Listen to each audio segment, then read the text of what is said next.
Ma'am, stop right there. Is there a problem, officer? Where are you flying today? Atlanta, to see my mother. What do you do for work? I work in the federal court system. Step aside. I'm searching your bags. I do not consent to a search of my briefcase. You're being uncooperative.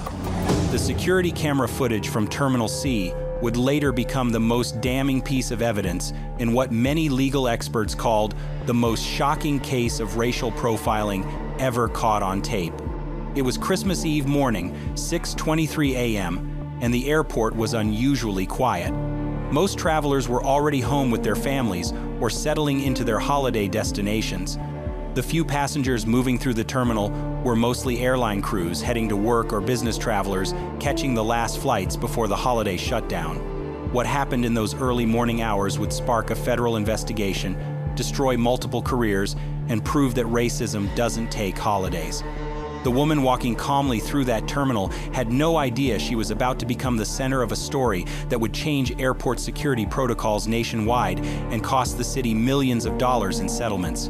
Before we dive into this incredible story, let me know where you're watching from in the comments below. And if you haven't already, please hit that subscribe button because you won't want to miss how this unfolds. Trust me, the ending will leave you speechless. Judge Victoria Harper was exactly where she was supposed to be that Christmas Eve morning. She had just finished a grueling 3-week trial that had kept her in court until nearly midnight on December 23rd. The case involved a complex fraud scheme that had taken months to unravel, and she had finally delivered her verdict late the night before. Now she was catching the first flight out to spend Christmas with her elderly mother in Atlanta. Victoria was 52 years old, a respected federal judge who had served on the bench for over a decade. She had worked her way up from a public defender to a prosecutor, then to private practice, before being nominated to the federal bench by the president himself. She was known for her fairness, her thorough legal reasoning, and her ability to cut through complex legal arguments to find the truth. That morning, she wore a simple black wool coat over a burgundy sweater and dark slacks. Her hair was pulled back in a neat bun, and she carried a small leather briefcase along with her rolling suitcase. Everything about her appearance suggested exactly what she was, a professional woman traveling for personal reasons during the holidays. She had arrived at the airport 2 hours early, as she always did. Victoria believed in being prepared and punctual. She had checked her bag, gone through the standard security screening without incident, and was now walking toward her gate. Her flight didn't board for another hour, but she preferred to get settled early rather than rush. Officer Derek Sullivan had been working airport security for 6 years. He was 34 years old, stood 6 feet 2 inches tall, and had the kind of presence that made people notice when he entered a room. He had joined the airport police force after a brief stint with the city police department that had ended under circumstances he preferred not to discuss with his current colleagues. Sullivan had a reputation among his fellow officers. Some called him thorough. Others used different words when they thought he couldn't hear them. What everyone agreed on was that Sullivan seemed to have a particular interest in certain types of travelers. Black professionals, especially those who dressed well or carried expensive luggage, seemed to catch his attention more often than statistical probability would suggest. His supervisors had received complaints before, 3 in the past 2 years, to be specific. Each complaint had been investigated and deemed unfounded. Each complainant had been told that Officer Sullivan was simply doing his job and that random security checks were a necessary part of keeping the airport safe. The complaints had been filed away and forgotten. But this Christmas Eve morning, Officer Sullivan was about to make a mistake that would cost him everything he thought he had built. He spotted Judge Victoria Harper from across the terminal, and something in his expression shifted.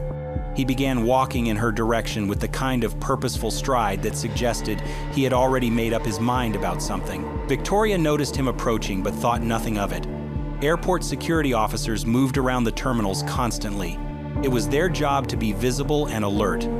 She continued walking toward her gate, checking her phone to see if there were any updates about her flight. The weather forecast had mentioned possible snow, and she wanted to make sure there wouldn't be any delays. Officer Sullivan intercepted her near gate C14. Without any preliminary greeting or explanation, he told her to stop. Victoria looked up from her phone, confused but compliant. She asked if there was a problem. Sullivan didn't really answer her question. Instead, he asked her where she was traveling to. She told him Atlanta. He asked why she was going to Atlanta. She said she was visiting family for Christmas. These questions had no legitimate security purpose, and Victoria began to understand what was happening. She had heard about situations like this from friends and colleagues. She had read the studies about racial profiling in airports.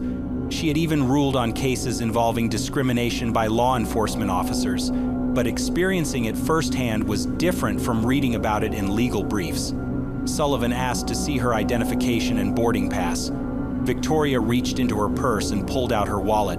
She handed him her driver's license and showed him her boarding pass on her phone. He studied the ID for much longer than necessary, holding it up to the light and examining it from different angles as if he suspected it might be fake. Around them, other passengers continued moving through the terminal freely. An elderly white man with a large duffel bag passed by without drawing Sullivan's attention. A young white woman talking loudly on her phone walked past, carrying multiple shopping bags and didn't even get a second glance. Victoria noticed this pattern immediately. Sullivan asked her what she did for work. This question crossed a line, and Victoria knew it. Random security screenings were supposed to focus on potential threats to aviation security, not personal employment information. But she answered anyway, saying simply that she worked in law. Sullivan made a face that suggested skepticism. He asked what kind of law. She said she worked in the federal court system. This answer seemed to annoy him rather than reassure him. He asked her to step aside because he wanted to search her belongings. Victoria knew she had rights in this situation. She knew the law better than almost anyone in that terminal. But she also knew that asserting those rights too aggressively could escalate the situation in unpredictable ways. She stepped aside with Officer Sullivan, hoping to resolve whatever this was quickly and quietly. She had nothing to hide. Her luggage contained exactly what anyone would expect from a professional woman taking a short holiday trip: clothes, toiletries, a book, some work documents she planned to review on the plane, and a small wrapped gift for her mother. Sullivan opened her rolling suitcase right there in the middle of the terminal. He began removing her belongings piece by piece, laying them out on a nearby bench where anyone walking by could see everything. Her blouses, her undergarments, her pajamas, her shoes. Each item was examined and set aside with what felt like unnecessary deliberation. Other passengers began to notice what was happening. Some stared openly. Others looked away quickly, embarrassed to witness what was clearly becoming a humiliating spectacle. A few pulled out their phones and began recording, though they tried to be discreet about it. Victoria stood there with her hands clasped in front of her, maintaining her composure despite the anger building inside her. She had spent decades in courtrooms dealing with difficult situations and hostile attorneys. She knew how to keep her emotions in check, even when she was being treated unfairly. But this was testing her limits. Sullivan went through her toiletry bag next, opening bottles of shampoo and lotion, squeezing her toothpaste tube, examining her makeup as if he expected to find contraband hidden in her foundation. He was being thorough in a way that felt personal and vindictive rather than professional. Then he told her he needed to search her briefcase. This was where Victoria drew a line. Her briefcase contained sensitive legal documents, some of which were covered by attorney-client privilege and judicial confidentiality. She politely but firmly told Officer Sullivan that the briefcase contained privileged legal materials and that he would need a warrant or probable cause to search it. Sullivan's reaction to this assertion of her rights would become a key piece of evidence in the federal lawsuit that followed. Instead of backing down or calling a supervisor to clarify the legal boundaries of his authority, he became more aggressive. He told Victoria that she was being uncooperative and that uncooperative passengers could be detained for additional screening. Victoria pulled out her phone and began recording the interaction. The moment that phone came up, Officer Sullivan's entire demeanor changed. He told her to put the phone away immediately. She calmly explained that she had the right to record a public official performing their duties in a public space. This was basic constitutional law, and she knew it better than most. But Officer Sullivan either didn't know the law or didn't care. He stepped closer to Victoria, invading her personal space in a way that felt threatening. He repeated his demand that she stop recording. When she continued to hold the phone up, he called for backup. 2 additional officers responded to Sullivan's call. Officer Rebecca Martinez arrived first, followed by Officer James Fletcher. Both officers assessed the scene. A well-dressed black woman standing calmly beside a bench, covered with her personal belongings, holding up a phone to record, while Officer Sullivan stood uncomfortably close to her, looking agitated. Martinez asked Sullivan what was happening. He explained that he was conducting a routine security screening, but that the passenger was being uncooperative and refusing to comply with lawful orders. Martinez looked at the belongings spread across the bench, looked at Victoria standing quietly with her phone, and seemed to sense that something about Sullivan's story didn't add up. Officer Fletcher asked Victoria for her side of the story. She explained calmly and clearly that she had complied with every reasonable request, had allowed her luggage to be searched, but had declined to allow the search of privileged legal documents in her briefcase. She said she was recording the interaction because she believed she was being racially profiled. The word profiling seemed to make all 3 officers uncomfortable. Martinez suggested they call a supervisor to clarify the situation, but Sullivan objected. He said he was handling the situation and didn't need supervisory intervention. Fletcher looked uncertain, caught between backing up a fellow officer and recognizing that the situation was becoming problematic. That's when Victoria made a decision that would change everything. She identified herself not just as a lawyer, but as a federal judge. She showed them her judicial identification and explained that she was trying to catch a flight to spend Christmas with her family.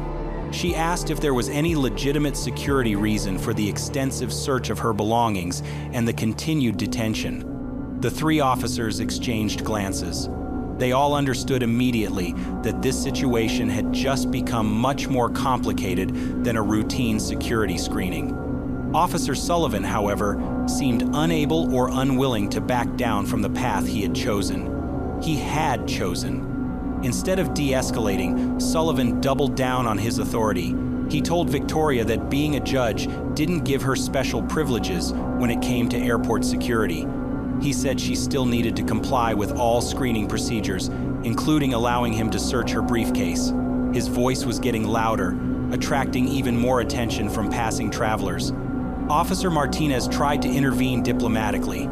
She suggested they move the entire situation to a private screening area where they could sort everything out away from the growing crowd of onlookers. But Sullivan refused, saying there was nothing to sort out and that Victoria simply needed to cooperate fully or face detention. Victoria remained remarkably calm throughout this exchange. Years of dealing with hostile attorneys and difficult defendants in her courtroom had taught her the value of keeping her composure under pressure. She continued recording and clearly stated for the camera that she was a federal judge being detained without probable cause by airport security. The crowd of onlookers was growing larger. Several passengers had pulled out their own phones and were recording the scene from different angles. A businessman in an expensive suit stopped and asked if everything was okay. A young mother with 2 small children paused to watch, her face showing obvious concern for what she was witnessing. Sullivan seemed to realize that the situation was spiraling beyond his control, but instead of backing down, he made the worst decision of his career.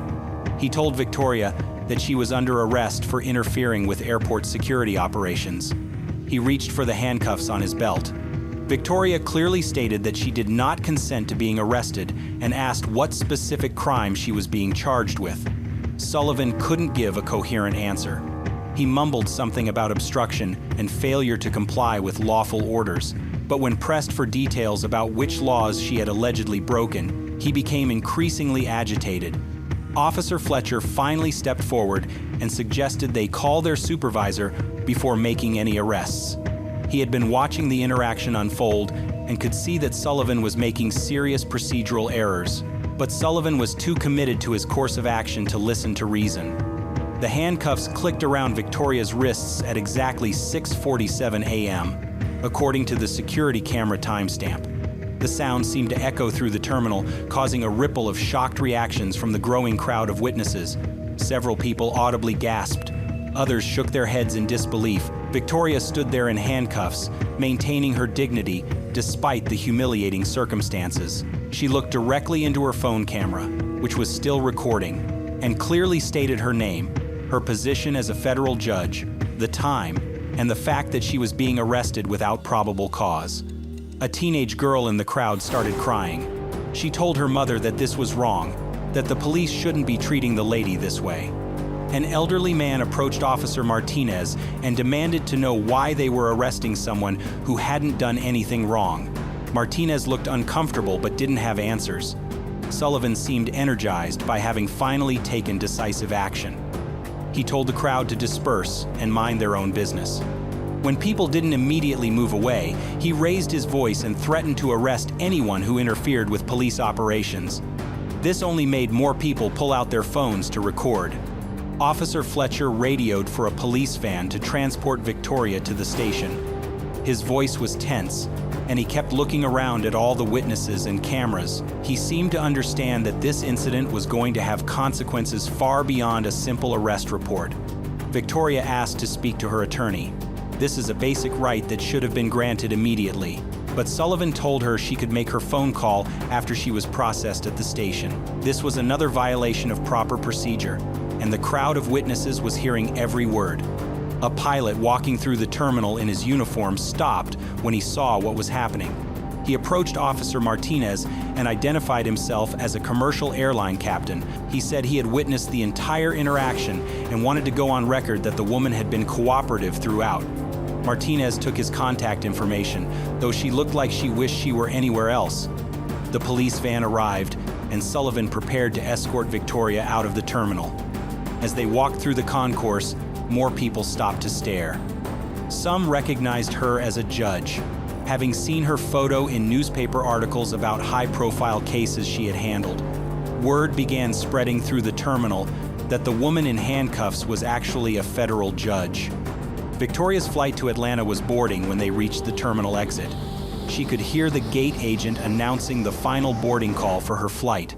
She thought about her mother, who would be waiting at the Atlanta airport in a few hours, wondering why her daughter hadn't arrived for Christmas. She thought about the gift in her luggage that she had carefully wrapped for her mother. She thought about how this humiliating experience would overshadow what should have been a peaceful holiday reunion. The van ride to the police station took 20 minutes through light Christmas Eve traffic. Sullivan sat in the front passenger seat while Victoria sat in the back behind a wire mesh partition. He kept looking back at her in the rearview mirror as if expecting her to say something, but Victoria remained silent. She was already thinking like a lawyer, mentally documenting every detail of what had happened for the complaints and lawsuits that would inevitably follow. At the police station, Victoria was processed like any other arrestee. Her fingerprints were taken, her photo was captured, and her personal belongings were inventoried and stored. The desk sergeant who handled her processing seemed surprised when he read her occupation on the booking paperwork. He looked at her twice, clearly recognizing that something unusual was happening. Sullivan filled out an incident report that would later be torn apart by federal investigators. In his written account, he claimed that Victoria had been acting suspiciously, had refused to comply with security screening procedures, and had become belligerent when questioned about her travel plans. Every single one of these claims was contradicted by the video evidence that dozens of witnesses had captured. Victoria was placed in a holding cell at 8:15 a.m. The cell was cold, cramped, and smelled of disinfectant and despair.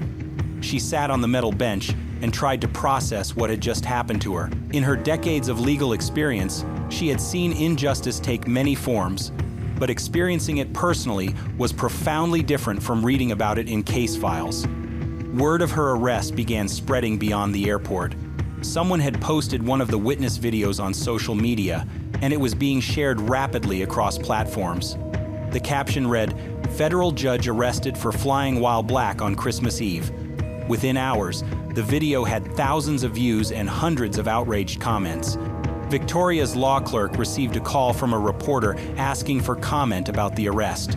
The clerk immediately contacted Victoria's attorney, who rushed to the police station to secure her release. Local news stations started covering the story, with breaking news alerts interrupting regular Christmas Eve programming.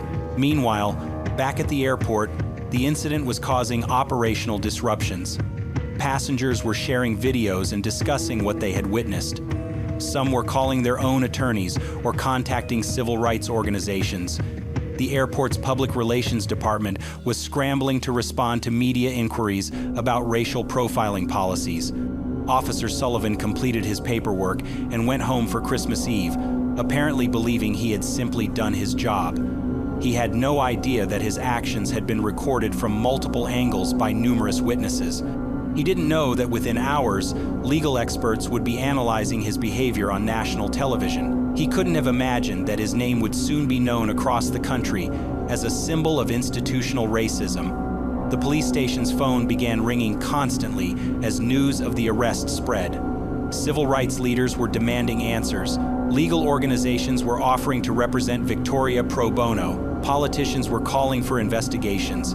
What had started as one officer's decision to target a black woman at an airport was rapidly escalating into a national scandal that would have far-reaching consequences for everyone involved. Victoria's attorney, David Richardson, arrived at the police station at 10:30 a.m.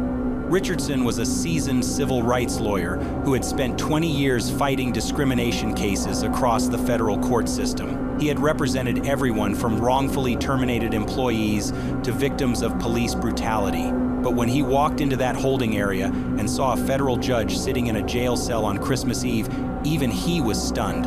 Richardson immediately demanded Victoria's release and threatened to file emergency motions in federal court if she wasn't freed within the hour. The desk sergeant, who was beginning to understand the magnitude of the situation his department had created, started making phone calls up the chain of command. Victoria was released on her own recognizance at 11:45 a.m., nearly 5 hours after her initial detention. As she walked out of the police station, she was greeted by a small crowd of reporters who had gathered after word of her arrest spread through social media. Camera flashes went off as she emerged, and microphones were thrust toward her face. She made a brief statement, speaking with the measured tone she used in her courtroom. She said she would be pursuing all available legal remedies to ensure that what happened to her never happened to anyone else. She thanked the witnesses who had recorded the incident and stayed to provide statements. And she expressed hope that this Christmas Eve would mark a turning point in how law enforcement treats people of color. By noon, Victoria's arrest was the lead story on every major news network. Legal analysts were calling it one of the most clear-cut cases of racial profiling ever captured on video. The footage showed an experienced federal judge being humiliated and arrested for no apparent reason other than the color of her skin. The airport's executive director held an emergency meeting with his senior staff. They reviewed the security camera footage from every angle and interviewed the officers involved. What they saw was devastating. There was no justification for Sullivan's actions, no legitimate security concern that had prompted the extensive search and eventual arrest. Officer Sullivan's personnel file was pulled for review. Investigators discovered not only the 3 previous complaints about racial profiling, but also several concerning incidents that had never been formally reported. A pattern emerged of an officer who seemed to have a particular interest in harassing successful black travelers. The airport police chief, Robert Hayes, found himself in an impossible position. He had defended Sullivan after previous complaints, dismissing them as misunderstandings or the complaints of disgruntled passengers. Now he had to explain to federal investigators why an officer with a documented history of questionable behavior had been allowed to continue working without additional training or supervision. Victoria spent Christmas Eve in her hotel room instead of with her mother in Atlanta. Her flight had long since departed, and all subsequent flights were fully booked due to the holiday rush. She sat on the hotel bed, still wearing the same clothes she had put on that morning when she thought she was going to have a peaceful Christmas reunion. Her phone rang constantly. Reporters wanting interviews, colleagues offering support, civil rights organizations wanting to discuss legal strategy. Victoria's mother called from Atlanta, having seen the news coverage. Through tears, she told her daughter how proud she was of her dignity and strength in the face of such treatment. Social media exploded with outrage over the incident. The hashtag Justice for Judge Harper began trending nationally. people shared their own stories of racial profiling at airports and other public spaces. The video of Victoria's arrest was viewed millions of times, sparking conversations about systemic racism that reached every corner of the country. Officer Sullivan returned to work the day after Christmas, apparently unaware of the firestorm his actions had created. He was immediately called into a meeting with his supervisors and informed that he was being placed on administrative leave pending a full investigation. When he asked what investigation, they showed him the news coverage. Sullivan's face went pale as he watched himself on national television, handcuffing a federal judge for no apparent reason. He tried to explain that he had been following standard security procedures, but his supervisors had already reviewed the footage. There was nothing standard about what he had done. The FBI opened a federal civil rights investigation within 48 hours of the incident. Agents interviewed every witness who had been present at the airport that morning. They collected all available video footage from security cameras and cell phones. They subpoenaed Sullivan's personnel records and began examining his pattern of behavior over the past several years. Victoria filed a federal lawsuit 3 days after her arrest. The complaint, drafted by Richardson and his team, alleged violations of her Fourth Amendment rights against unreasonable search and seizure, her 14th Amendment rights to equal protection under the law, and her First Amendment rights to free speech and recording public officials. The lawsuit didn't just target Officer Sullivan. It named the airport authority, the police department, and supervisory personnel who had failed to address Sullivan's previous pattern of discriminatory behavior. The legal theory was that these institutions had created a culture that enabled and encouraged racial profiling. Quick question for you watching. Have you or someone you know ever experienced treatment like this? Type your thoughts in the comments below. The discovery phase of the lawsuit revealed shocking details about the airport police department's culture. Internal emails showed supervisors making jokes about passengers who filed discrimination complaints. Training records revealed that officers received minimal instruction on constitutional rights and proper screening procedures. Officer Fletcher, who had been present during Victoria's arrest, agreed to cooperate with federal investigators. He provided a detailed account of Sullivan's behavior that day, confirming that there had been no legitimate security justification for the extensive search or subsequent arrest. Fletcher admitted he had been too intimidated by Sullivan's aggressive personality to intervene more forcefully. Officer Martinez also came forward with information about Sullivan's history. She revealed that several officers had complained privately about his targeting of minority passengers, but that these concerns had never been formally documented because officers feared retaliation from supervisors who protected Sullivan. The airport authority's insurance company began preparing for a massive settlement payout. Legal experts were predicting that Victoria's case could result in one of the largest discrimination settlements in airport security history. The combination of clear video evidence, a sympathetic plaintiff, and obvious institutional failures created a perfect storm for the defendants. Sullivan hired a private attorney using funds from his police union's legal defense fund. His lawyer tried to argue that Sullivan had been following his training and acting within the scope of his authority. But this defense fell apart when investigators revealed that Sullivan's actions that morning violated multiple department policies and federal regulations. The case attracted attention from civil rights organizations across the country. The NAACP Legal Defense Fund filed an amicus brief supporting Victoria's lawsuit.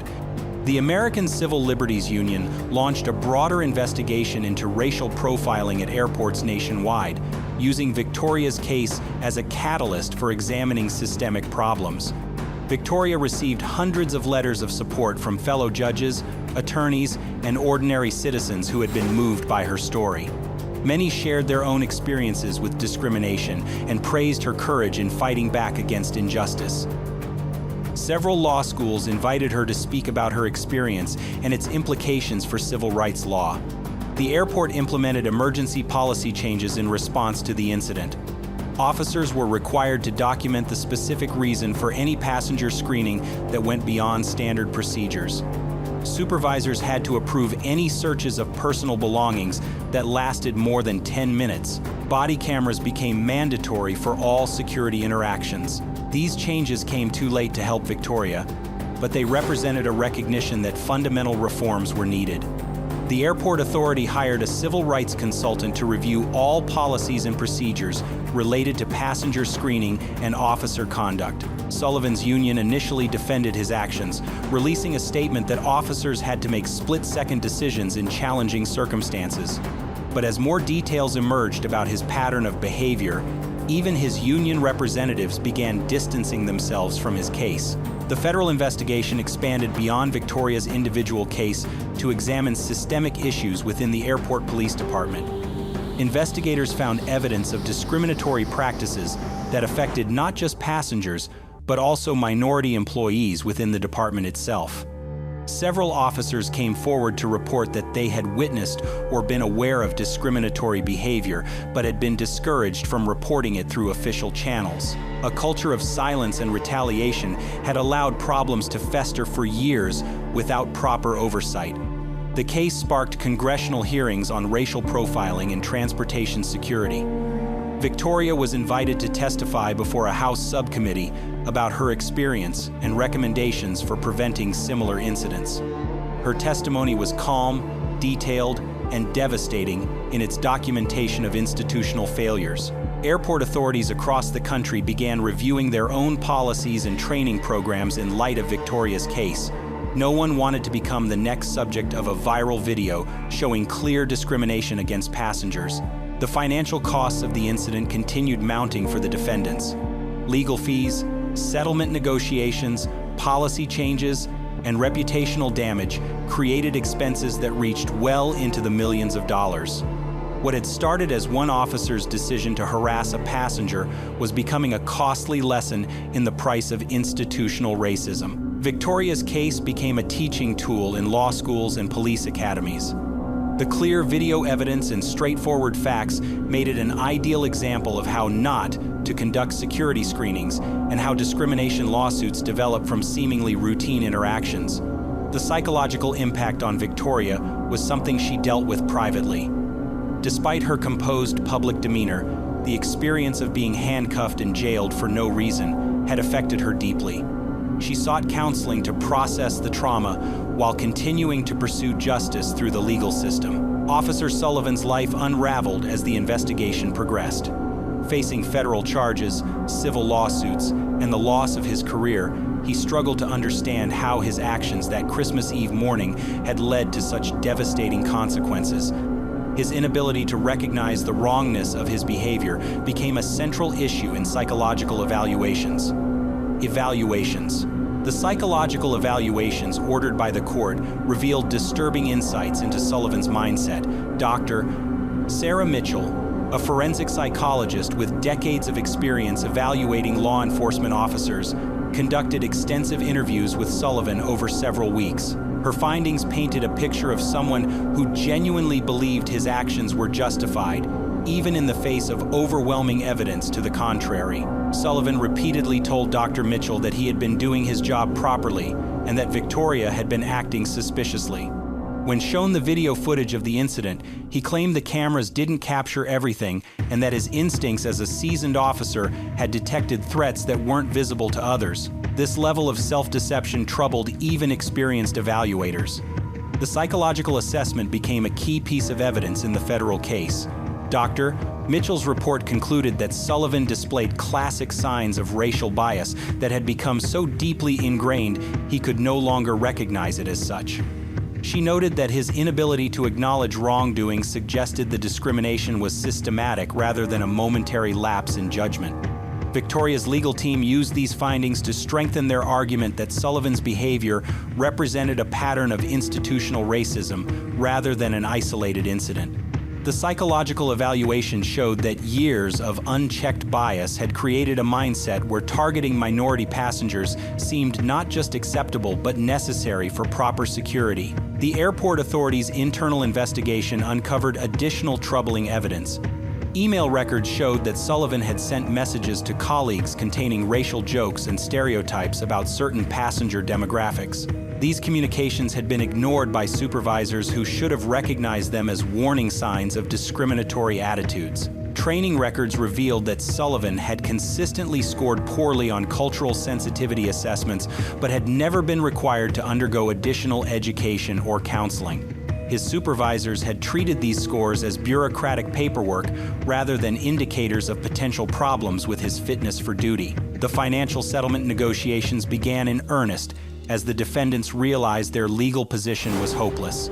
Victoria's attorneys presented evidence that was so overwhelming that even the most aggressive defense lawyers advised their clients to settle rather than face a jury trial that would likely result in even larger damages.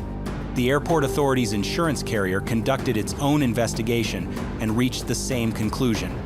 They authorized settlement talks immediately, hoping to limit their exposure before the case attracted even more national attention and potential punitive damages from a sympathetic jury. The final settlement, reached 8 months later, totaled $4.7 million, one of the largest discrimination payouts in airport security history. Officer Sullivan was terminated and permanently banned from law enforcement. Chief Hayes resigned in disgrace. The airport implemented sweeping reforms, including mandatory bias training, civilian oversight, and federal monitoring that continues to this day. Victoria used her settlement to establish a foundation supporting victims of racial profiling. She returned to the bench stronger than ever, knowing that her Christmas Eve nightmare had prevented countless others from experiencing the same injustice. Sometimes standing up costs everything, but sometimes, just sometimes, it changes everything. That's the power of refusing to accept what's wrong as normal. This case was intense, but this case on the right-hand side is even more insane.